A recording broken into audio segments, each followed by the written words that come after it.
Welcome to Magical World. Let the magic begin.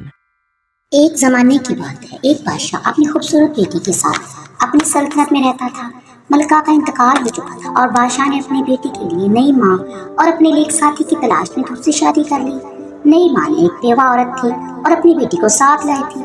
शुरू में जिंदगी बहुत पुरसकून लग रही थी, मगर जल्द ही शहजादे की जिंदगी पे अंधेरा छाने लगा। फिर एक रोज बादशाह को जंग के लिए बुला लिया गया और सौतेली माँ ने अपनी असलियत फितरत दिखाना शुरू कर दी। ये तुम्हारा घर नहीं, मेरा घर है, तुम सिर्फ एक बोझ हो। मलका ने शहजादी को घूरते हुए कहा, और वो शहजादी को भूखा रखती और बहुत कम खाना देती। इसी वजह से शहजादी बहुत कमजोर हो चुकी थी। एक दिन जब वो महल के बाहर बैठी रो रही थी तो एक भूरे रंग की बैल इसके पास आया और बैल की बड़ी और खूबसूरत आंखें थी, हमदर्दी से चमक रही थी। उसने शहजादी से नरमी से पूछा, प्यारी बच्ची, तुम क्यों रो रही हो?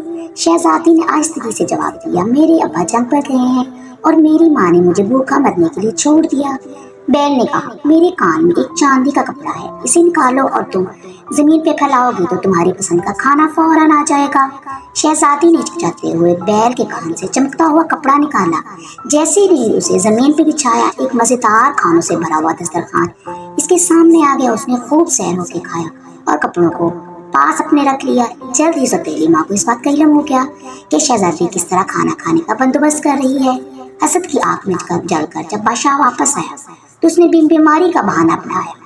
मलका ने ड्रामाई अंदाज में बादशाह से कहा, अगर मेरे बादशाह, हकीम ने कहा है कि मैं सिर्फ भूरे रंग के बैल के गोश्त से ही सेहतयाब हो सकती हूँ। बादशाह जो असल बात से लाइल्म था, मजबूरन मान गया। जब शहजादी ने ये बात सुनी तो दिल शिकस्ता होकर बैल के पास पहुंची। रोते हुए कहा, वो तुम्हें मारना चाहते हैं और मैं ऐसा नहीं होने दे सकती, हमें यहाँ से जाना होगा। बैल ने नरमी से कहा, फिक्र ना करो प्यारी दोस्त, हम यहाँ से चले जाएंगे, लेकिन वादा करो तुम मेरा हर हुक्म मानोगी। शहजादी ने सर हिलाकर हाँ कर दी और वो दोनों महल छोड़ के भाग निकले। रास्ते में उनका पहला पड़ाव तांबे के जंगल में हुआ, जहाँ दरख्त सूरज की रोशनी में चमक रहे थे। बैल ने शहजादी को खबरदार किया, यहाँ से कुछ ना तोड़ना, चाहे कितना भी कुछ दिलकश ना हो। मगर शहजादी ने एक तांबे का पत्ता तोड़ लिया। बैल ने कहा, इसे संभाल के रखना, ये तुम्हें किसी मुश्किल वक्त में काम आएगा। फिर वो चांदी के जंगल पहुंचे, जहाँ दरख्त चांदी की तरह चमक रहे थे। बैल ने फिर तनबीह की, मगर शहजादी ने एक चांदी का पत्ता तोड़ लिया। आखिर में वो एक सोने के जंगल में पहुंचे, जहाँ कहते थे। बैल ने आखिरी बार खबरदार किया, लेकिन शहजादी ने फिर एक सुनहरी सेब तोड़ लिया। फिर वो दोनों एक खूबसूरत महल के सामने पहुंचे। बैल ने कहा, ये वो जगह है जहाँ हमें जुदा होना होगा। उसने कहा, शहजादी तांबे का पत्ता, चांदी का पत्ता और सुनहरी सेब एक चट्टान में छुपा दे।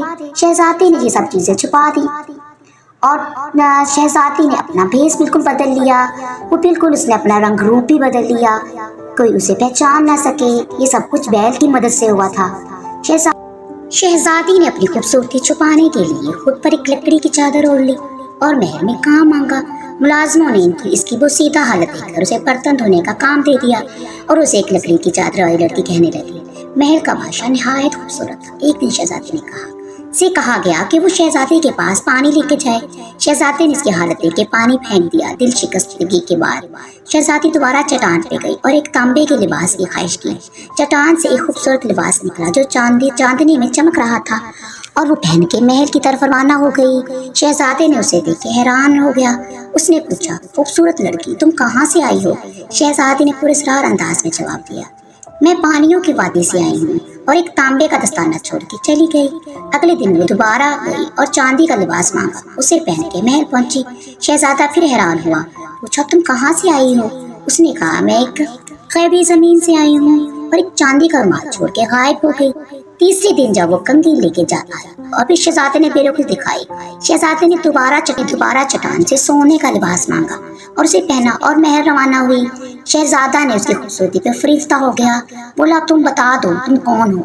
शहजादी ने कहा, मैं कंघी की वादी से आई हूँ और सुनहरा जूता छोड़ के वहाँ से चली गई। शहजादा इस पूरे सरारा सीना को ढूंढने के लिए बेकरार हो गया। उसने ऐलान किया कि किस लड़की को ये जूता पुराएगा वही इसकी दुल्हन बनेगी। कई लड़कियों ने कोशिश की, यहाँ तक कि सौतेली बहन ने भी, मगर जूता किसी को ना पूरा आया। तब एक परिंदा आया और बोला, ये जूता लकड़ी की चादर वाली लड़की का है।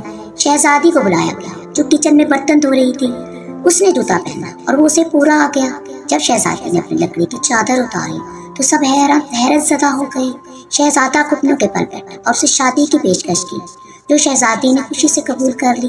یوں بڑی دھوم دھام سے دونوں کی شادی ہوئی اور وہ ہنسی خوشی رہنے لگے۔